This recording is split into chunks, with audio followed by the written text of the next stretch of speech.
Саптық дайындық пәні бойынша 11-ші тақырыбымыз бөлімше сабы. Тақырыбымыздың жоспары жеке құрамда сапқа тұрғызу және дайындық кезеңінен көрсету.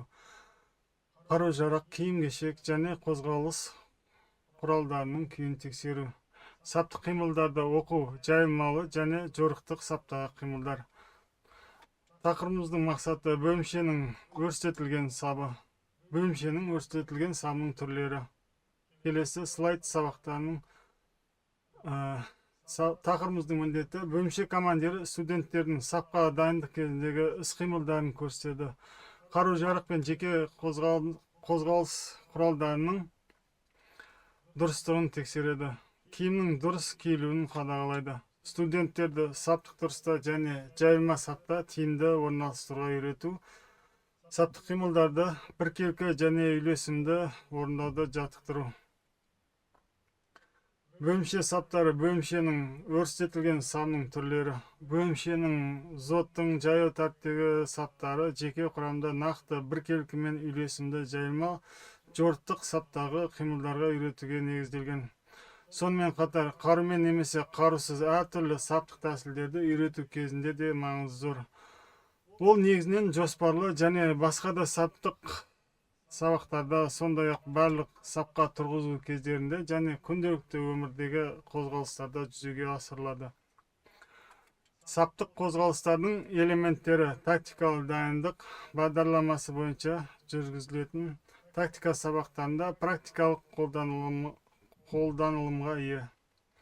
Бұл сабақтар тактикалық дайындық секілді бөлімшелерді әскери іс-қимылдарды дұрыс орындауға міндеттеп қана қоймай, олардың тәжірибесін арттыруға септігін тигізеді. Сабақтың жеке құрамды саптық міндеттермен оқытудан бастаған жөн. Бөлімше командирі бастапқыда студенттің сапқа дайындық кезіндегі іс-қимылдарын практика түрінде көрсетеді. Өз қаруының дұрыстылығын, сондай-ақ қорғаныс жеке құралдарын, қару-жарақ, арнайы киім-кешек, басқа да өзіне тиесілі заттардың күйін тексеру әдістері.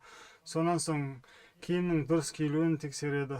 Бұл орайда бөлімше командирі айтылған іс-шаралардың орындалуының аяқталған кезде қасындағы жолдасымен киімнің күйін және қару-жарақтың жағдайын тексеруге өтініш білдіру керектігін айтуға міндетті. Міндеттер мен оқыту мақсаттары мақсатты түрде саптық дұрыста және жайылма сапта жүзеге асырылуы тиіс. Жеке құрамда саптық іс-қимылдармен оқытудан бұрын оқытушы немесе бөлімше командирі бөлімше үшін жарғыда жайылма және жорық саптары қарастырылғанын айтып түсіндіреді. Бөлімшенің жайылма сабы бұл маңдай шеп бойынша бір сызыққа орналасқан жауынгерлердің сабы. Осыған орай олар бір қатарлы немесе екі қатарлы сапқа тұру мүмкін. Мұндай сап алғашқы сапқа тұрулар үшін есептеу, тексеру, байқау, шерулер үшін, сондай-ақ басқа да жағдайлар үшін қолданылады. Сонан соң бөлімше командирі бір қатарлы сапқа бөлімшені практикалық жүзінде тұрғызуға кіріседі. Әрине мұндай іс-қимылдар әр уақыт түсіндіріліп отыру қажет. Бөлімшенің жайылма сабы бір қатарлы немесе екі болуы мүмкін. Бөлімшенің бір қатарлы сапқа тұрғызу бөлімше бір қатарға саптау пәрмені бойынша жүргізіледі. Алдын ала бөлімше пәрмені бойынша барлық студенттер дереу бөлімше командиріне бұрылу қажет.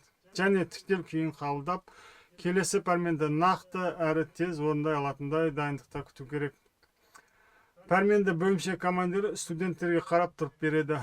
Пәрмен беру аяқталғаннан кейін ол жылдам сапқа тұрудың маңдай шебі жағына қарай тіктел күйінде қала отырып бұрылуы қажет. Бұдан кейін бөлімше командирі әскери қызметшіден жарғы не талап ететінін түсіндіреді. Сапта өзінің орнын білу, оған тез тұра білу, сапта рұқсатсыз сөйлемеу және толық тыныштылықты сақтау, пәрмендер мен бұйрықтарға зейін қойып тыңдау. Жылдам және дұрыс басқаларға кедергі келтірместен орындау. Әскери қызметші атқарушы саптал пәрмені бойынша өз орында тұрады. Бөлімше командир саптың маңдай шебі жағына қарама-қарсы өзіне солға таман пулеметшіге, солға таман аға атқышқа және тағы басқа көрсетілгендей бұйрық береді. Сонан соң студенттер саптағы өз орнында тұрады. Ал бөлімше командирі саптан 2-3 студентті шығарып, оларды бөлімшеге қарама-қарсы бір қатарға тұрғызады. Осылар арқылы ол әскери қызметші сапта қалай тұру керек екендігін көрсетеді. Екі әскери қызметшінің ара қашықтығын алақанның еніне сәйкес аяқ киімнің ұштарын түзу бір сызықта болуы тиіс. Бостан пәрменінен кейін барлығы саптық дұрыс күйінде тұру керек. Басты еңкетпеуі тиіс.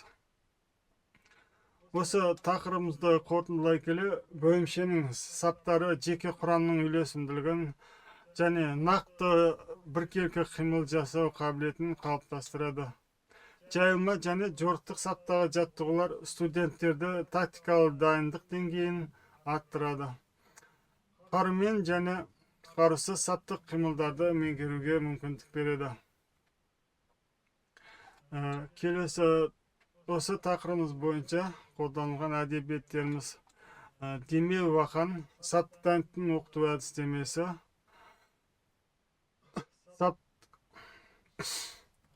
Амидов, саптық дайындық оқу құралы.